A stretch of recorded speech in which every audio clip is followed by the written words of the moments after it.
Good day, sir. I'm Sandara Numeron, a third-year criminology student from Section Eco.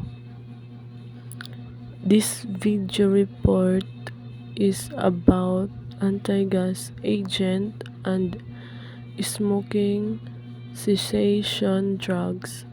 This topic was assigned to me as part of our group report, which I am sharing with my partner, Miss Agua. I will now begin my presentation.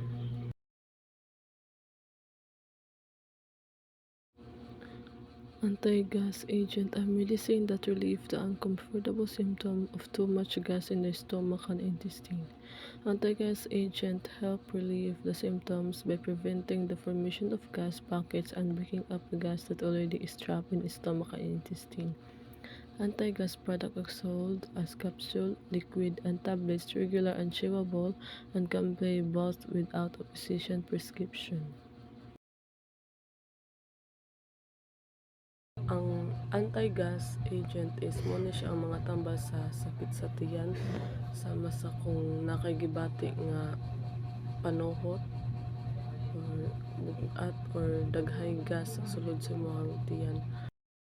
Ang anti-gas agent is maka-help niya sa pag-relieve sa symptoms, pag-prevent sa gas nga mao'y nakakos sa pag-bloating or pag-diarrhea or panuhot na simptomas. O kani nga tablet is nani siya klaseng forma sama sa tablet, liquid o capsule. O mapalit lang rin siya sa botika kan walay prescription sa doktor. O safe ni siya inon.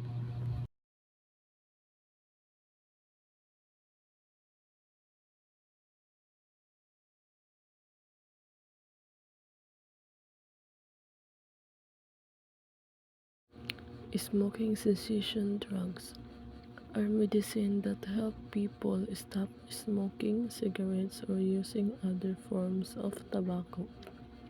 People who smoke cigarettes or use other forms of tobacco often have a difficult time stop.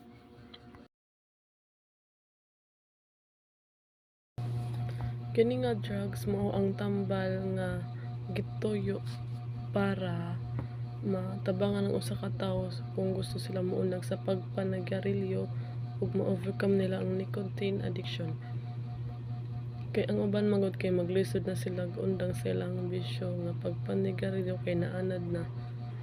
Kung if magbago ilang hunahuna o gusto nila nga muundang sa ilang bisyo, dako gid ni siya tabang ni nga tambal kay kadaghanan sa smoking cessation drugs product kay naay nicotine pero gamay ra dapat ang paghatag or tumar sa tambal kay aron masayon ang pag-adjust sa lawas.